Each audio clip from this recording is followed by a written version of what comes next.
सबको एक न एक बार पुजवाने की इच्छा रहती, कोई तो मेरी पूजा करे। किसी सभा में जाओ, कोई एक माला ना डाले तो बड़ा अपमान होता है।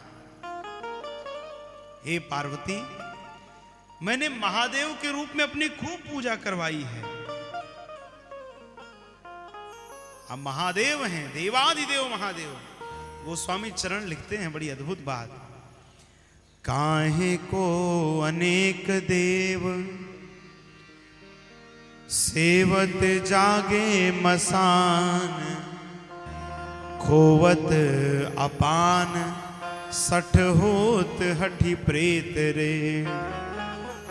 काहे को उपाय कोटि करत मरत धाय, जांचत नरेश देश देश के अचेत रे। तुलसी प्रतीति बिनु त्यागे ते प्रयाग तनु, धन ही के हेतु दान देत कुरुखेत रे। पात द्वे धतूरे के दे भोरे से भवेश सो, सुरेश हूँ की संपदा सुभाय सो न लेते रे। गोस्वामी जी ने कहा कि अरे देवाधिदेव महादेव को देखो, क्यों तू जगत में मांगता फिरता है। अरे जाकर के 2 बेल के पत्ते, 1 धतूरा शिव जी के ऊपर चढ़ा करके क्यों नहीं तो इंद्र का सिंहासन मांग लेता है। ये भोले बाबा हैं, देने को आ जाएं तो सब कुछ दे देते हैं, फिर कुछ सोचते नहीं हैं। तो मानो शिव जी ने कह दिया कि देवी, ये भोलेनाथ के रूप में मैंने खूब पूजा कराई है, अब मेरी इच्छा है कि मैं किसी की सेवा करूं। अब पुजवाने की बिल्कुल इच्छा नहीं है, निस्वार्थ सेवा करनी मेरे प्रभु की। इस नाते देवी, मुझे बानर बनना है, हनुमान बनना है। और तो हां देवी, एक बात और मेरे स्मरण में है। अब तक मैं शिव रूप में था, समुद्र मंथन हुआ, सबने तो अपनी अपनी वस्तु ले ली, लेकिन ये स्वार्थी देवता जब विष सबको मारने लगा तो विष लाकर के मुझे दे दिया कि बोले बाबा इसको आप पी जाओ। हे पार्वती, मैंने विष पिया और परिणाम यह हुआ कि मेरे कंठ में आज भी ज्वालाएं हैं, आज भी मेरा कंठ नीला पड़ा है। नीलकंठ भगवान विराजते हैं ना, ऋषिकेश के ऊपर जाइए तो नीलकंठ भगवान हैं। पार्वती, अब तक मैंने विष पिया है, लेकिन अब राम जी की कथा रूपी अमृत को पीने के लिए मैं बानर बनूंगा, हनुमान बनूंगा।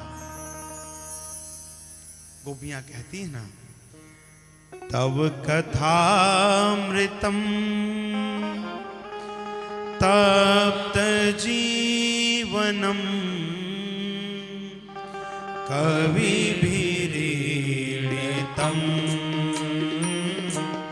कल्मषापहम।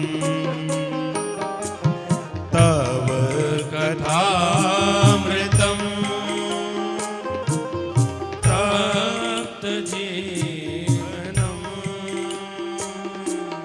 कवि भीरीडितम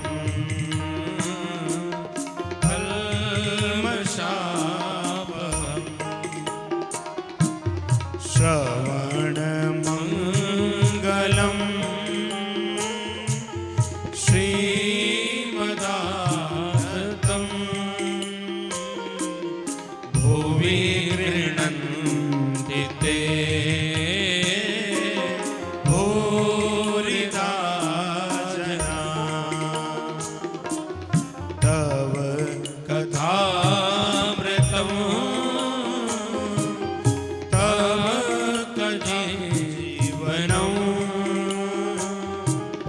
कवि भीरीडितम कल्मषापहम। हे पार्वती, अब तक मैंने विष पिया था, परिणाम मेरे कंठ में आज भी वह ज्वालाएं हैं। आज भी मेरे कंठ में जलन है। पार्वती जी ने कहा कंठ के नीचे क्यों नहीं उतार देते? अरे विष कंठ में है तो कंठ के नीचे उतार दो, ज्वाला समाप्त हो जाए। शिव जी ने कहा पार्वती यही तो मेरा प्रेम है जो जगत नहीं जान सकता। मेरे हृदय में राम जी रहते हैं और यह विष यदि मैंने नीचे उतारा तो राम जी को लग जाएगा। इस नाते मैं इस विष को अपने कंठ में मैंने स्थापित कर रखा है।